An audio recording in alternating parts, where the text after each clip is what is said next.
Hello and welcome to Forza Formula. Do you guys know who the team principals of F1 are? A team principal's responsibilities are numerous and significant, but who are these individuals and what do they perform? To know more about the team principals of Formula 1 and the reason for which they're leaving Formula 1, just continue watching the video and stay tuned to the end. This year's Formula 1 transfer season generated a lot of news due to contract disputes and driver departures. It has continued into December with a flurry of fresh winter signings involving team owners. The Formula 1 driver positions on the grid for the upcoming season have all been confirmed, but the team principals are currently engaging in another silly season. Here is a summary of all the key changes made in the administration of F1 teams over the course of the past week. Recent managerial changes in Formula 1 have made it seem more like the Premier League of football. Ferrari and Mattia Binotto split up first. Williams bid Jost Capito farewell after that. Alfa Romeo then waved Fred Vasseur off, who was headed first towards Ferrari. And last, Andrea Seidl returned Sauber after leaving McLaren, with Andrea Stella receiving an internal promotion at the British team. Vasseur was quite open with Rousing and the Sauber group when the offer from Ferrari came through because of his close relationship with them. Sauber appreciated this strategy since it allowed them to move quickly. Rousing wanted Vasseur to stay, but he also understood that he couldn't let such a great opportunity pass him by. Additionally, he was aware that Audi had his own thoughts. The Formula 1 world has long memories. Who can predict what will occur in the future? It was in both of their best interests to part ways amicably because they might one day reconcile. Such a parting demonstrates their mutual regard for one another and the work that they both contributed to helping Alfa Romeo finish 6th in the Constructors' Championship this season, which was the team's best finish in 10 years and secured the team's future. The news that Mattia Binotto would step down as managing director of the Gestione Sportiva and Ferrari team principal caught everyone off guard the most. Binotto left Ferrari when John Elkann and Benedetto Vigna were dissatisfied with his failure to spearhead a persistent championship push in 2022. When Mattia Binotto resigned as the team principal of Ferrari on December 13th, Frédéric Vasseur, the former head of Alfa, was chosen as his replacement as the new team principal. Shortly after, it was made public that Andrea Seidl, the new team manager for McLaren, would take over as replacement and lead Alfa Romeo into the Audi era, which would start in 2026.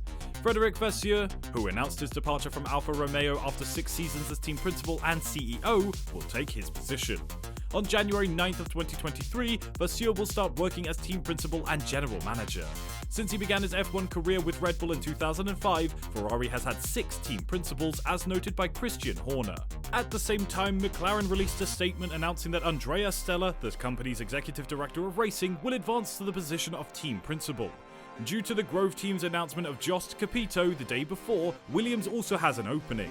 The 2022 season could not have ended any worse for Ferrari manager Mattia Binotto after beginning with such high hopes. The F175 created under his direction was capable of winning races from the offset and had obvious room for even more speed, but reliability troubles, poor decision-making, and driver errors derailed the Scuderas 2022 as it clung to second place in the standings. Due to this, rumours about Binotto's position started to circulate around mid-season. Then, in late November, word of his resignation broke, with Binotto declaring he was leaving behind a solid team, ready, I'm sure, to achieve high ambitions. The unspoken suggestion was that his 28-year employers didn't think that the Italian was qualified to lead the team to victory.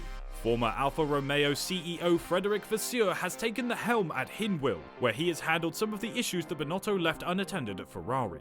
Following his hiring in 2017, Vasseur turned a struggling Sauber team into a reliable midfield unit once again, especially when it raced as Alfa.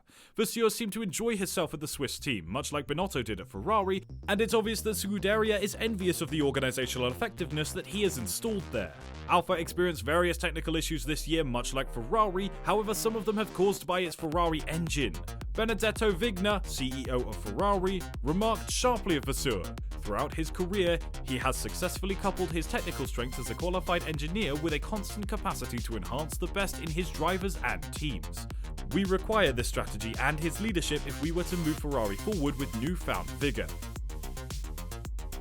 So guys, before they again change their positions, please make sure to subscribe to our channel, otherwise the principals of the F1 team will again change.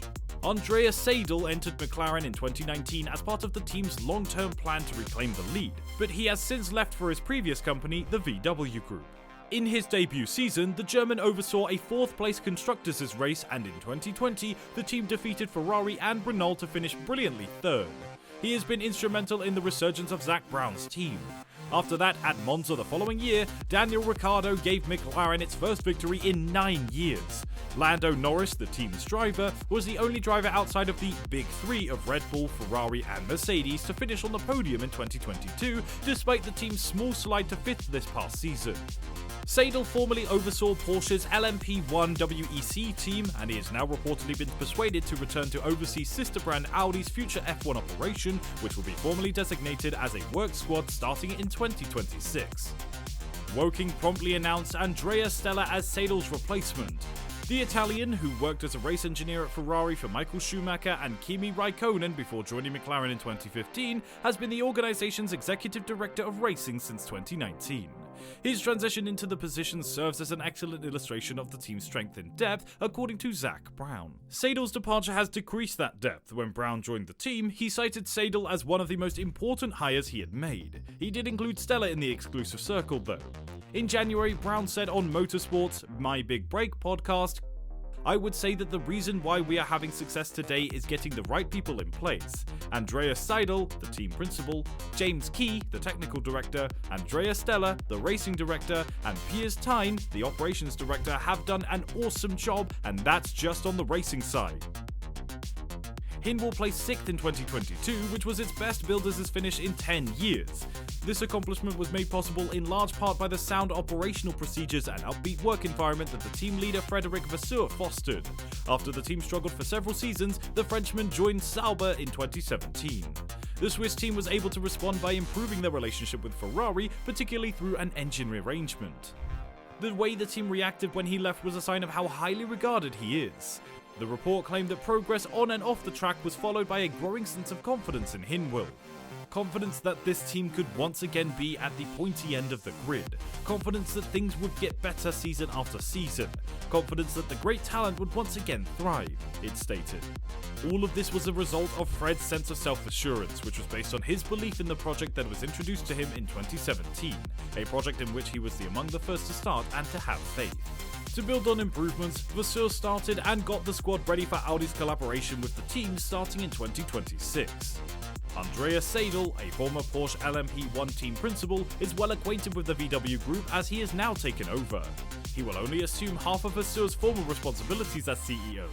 While Seidl manages the entire project, the German must appoint a team leader to oversee trackside operations. During the last 2 seasons under Jost Capito's leadership, the climate at Williams seemed to improve generally.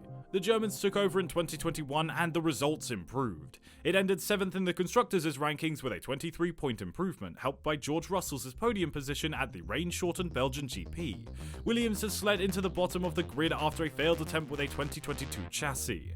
Despite a few standout performances from newly acquired Alex Albon, they could only muster 8 points.